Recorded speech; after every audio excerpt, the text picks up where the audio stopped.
Today I will show you a comedy, fantasy, mystery film from 2009, titled Symbol. Spoilers ahead. Watch out and take care. A Japanese man wearing very colorful pajamas wakes up in a white, empty room with no doors or windows and no apparent ceiling. When he approaches one of the walls for a closer look, he finds something peculiar sticking out of it, a protuberance shaped like a male member.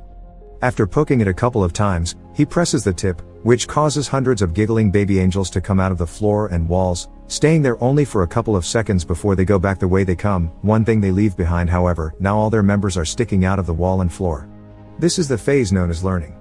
As he sniffs the finger he used to touch the weirdly shaped button, the man screams in fear, followed by crying out and begging for help from whoever may be around, to no avail. He decides to start pressing the various buttons to see what happens, and every time he does, a different random object falls into the room, from a small toothbrush to a big vase.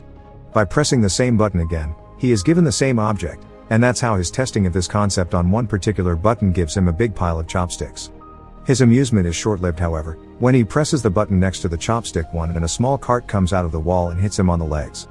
The next button he presses after crying out in pain transforms into a butt, which passes gas on his face. Hours later, the man has accumulated a huge variety of random objects in the room, and when he throws the ball at the wall, it presses a button that gives him sushi. This excites him since he's been getting hungry, but he realizes that he's missing soy sauce.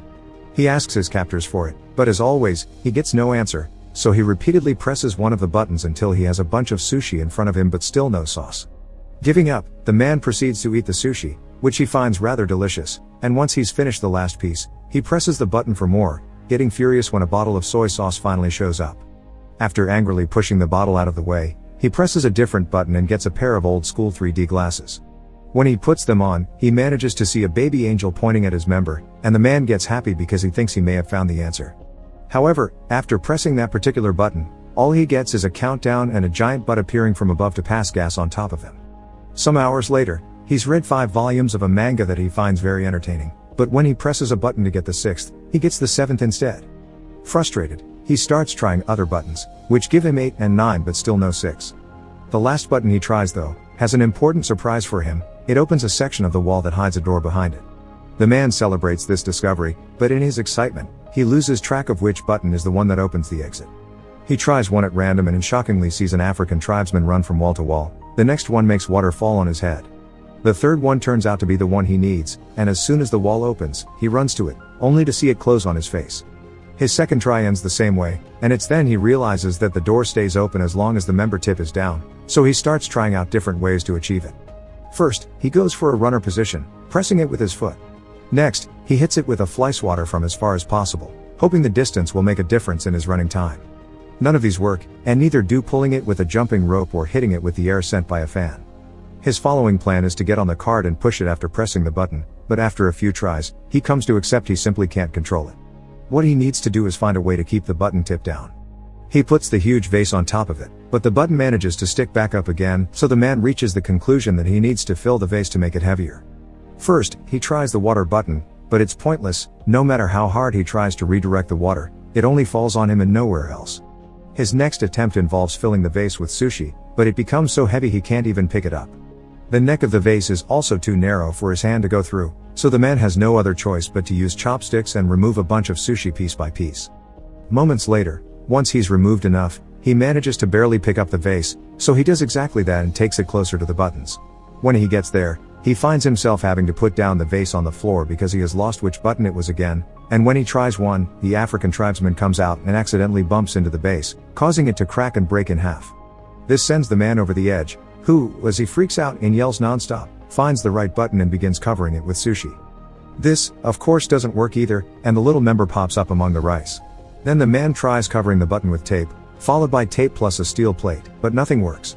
After taking some painkillers to deal with the pain caused by the door every time it hits him on his back and a nap as well, the man wants to wash his teeth, so he presses a button to get water.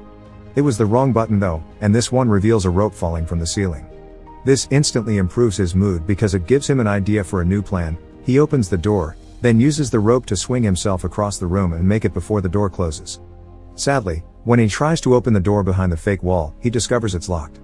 He returns to the room just in time before the door closes, although it manages to hit him on his way out anyway, and in frustration, he kicks the wall, activating one of the buttons and revealing the key floating in the middle of the room.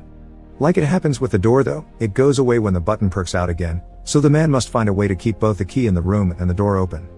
First, however, he needs to find the button again, because he got distracted and lost it.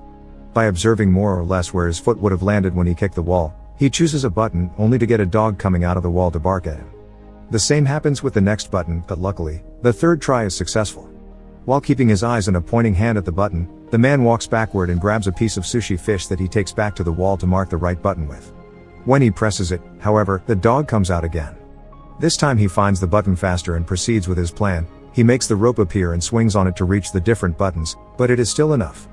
As he falls to the floor, he sees a plunger he had gotten from one of the many buttons, and gets an idea on how to solve his little issue. He can use the plunger to touch the wall and push himself farther. After one failed attempt, the plan goes smoothly, and the combination of swinging on the rope and pushing himself with the plunger allows him to press the button key, grab the key, press the door button, and reach the door before it closes.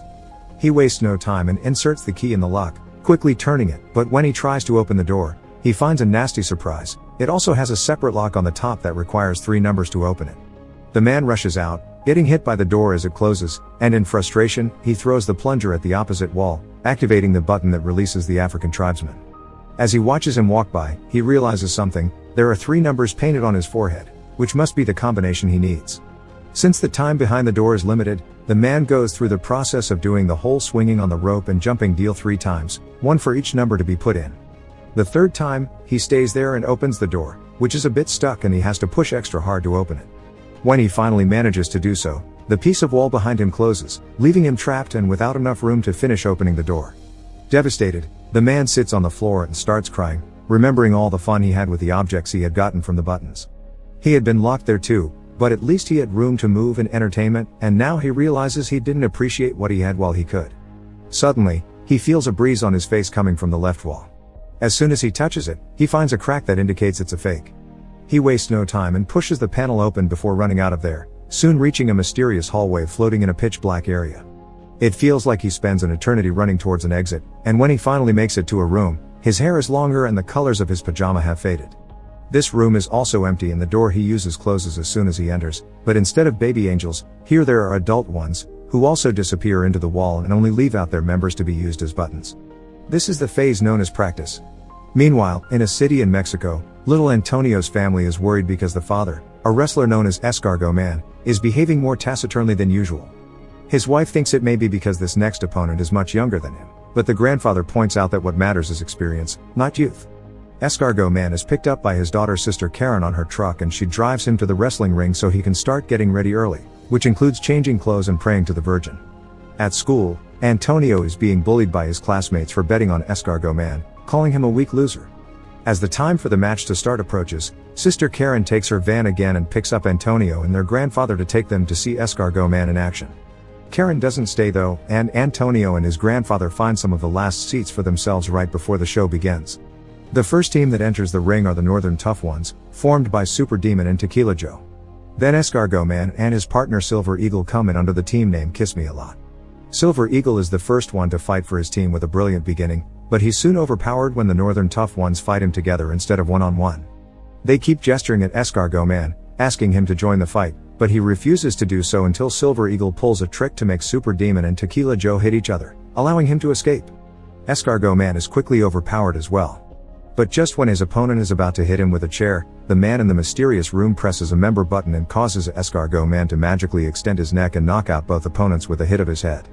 In the room, nothing happens, which calls the man's attention, so he keeps pressing the same button, causing Escargot Man to knock out Silver Eagle, the referee, Antonio, and even the bell. Seeing no results, the man starts trying out different buttons. One causes the singer of a metal band to breathe fire above his audience during a concert in Los Angeles. The other makes a Russian magician fail his trick when he tries to make his assistant disappear, and the third one makes a man in China bark at his own dogs. The man is about to give up when he sees some light coming from above and notices that unlike the last room, here there is no ceiling and he can see the angels flying around in the distance. He decides to try something completely new this time. Instead of pressing the member buttons, he will use them to climb the walls. It works, and every time he grabs a button with his hands or steps on them with his feet, something amazing on earth happens, from flowers blossoming to an elephant dying. The highest he goes, the more complex the effects become. It's not only nature anymore, there is also humanity and both the little and the big things, like a toaster and landing on the moon. By the time he makes it to the top, both the man's hair and beard had grown long, and he doesn't need to hold on to the wall anymore. Now he can float as well, just like the angels, and using all his experience gained from the training at the previous rooms, he embraces his role of God and begins choosing humanity's biggest hits on purpose instead of randomly pushing buttons. By the time he's done, he's surrounded by feathers instead of walls, and he enters a glowing portal that takes him to the last room. This one has the continents on its walls and a huge member button that the man is about to press. This is the phase